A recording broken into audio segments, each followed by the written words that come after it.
Hey YouTube, it's Chris from GFY Farms, and we've got chicks coming in a few days. Our Cornish Cross chicks to raise some meat birds. I rolled this large metal trough that we had used for our barred rocks in the other video down to the Connex. Okay, so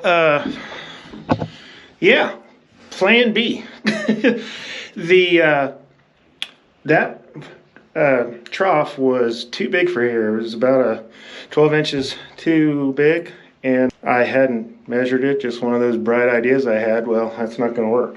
So I am going to go ahead and use this one for right now. It's quite a bit smaller, and I may need to get some additional ones or something, but I'm going to set it up in this with the same way, deep litter, and it'll be sufficient for when our chicks come. Well, at least I didn't get video of me rolling it over here, but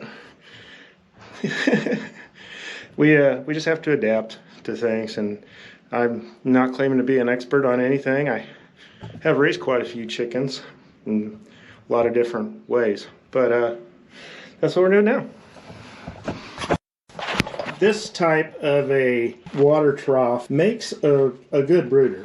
They use them at the stores where you buy the chicks sometimes. I've used them before. Like I said, I wanted to use the bigger one this time, but for right now, this is what we're going to do.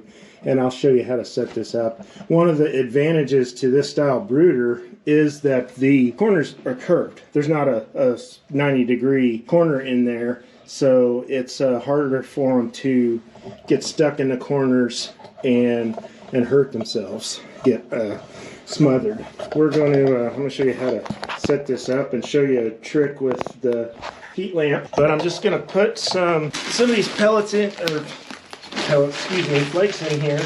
We get at the store, they usually have the fine ones and the heavier or bigger ones, and we use the bigger ones. They work really well, and they're not real expensive. I want to say that this big bag was $6 and something, and they work really well. We do use a deep litter method. I'm not putting it in. I don't start super deep. Just a little bit, especially with little tiny chicks. It'll get packed down and stuff, but we kind of add to it as it goes. It ends up being, they always have dry and fresh on top, and works out really well for us.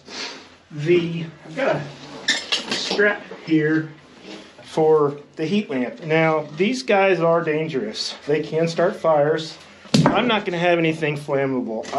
I take one of these straps, and I will actually loop it through here, and that way you can move it across and change positions, but it's not going to fall because it goes right through there.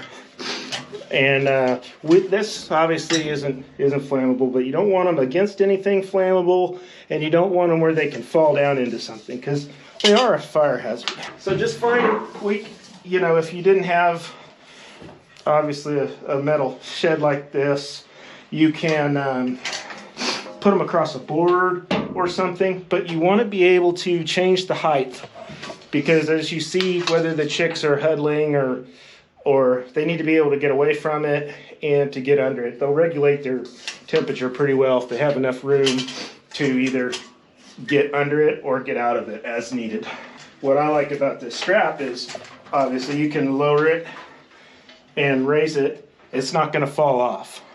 But if you are going to use a 2x4 or something across here, it's a good idea just to use some wire or something. I always go with something through here, so that you've got an extra protection against it falling off in there.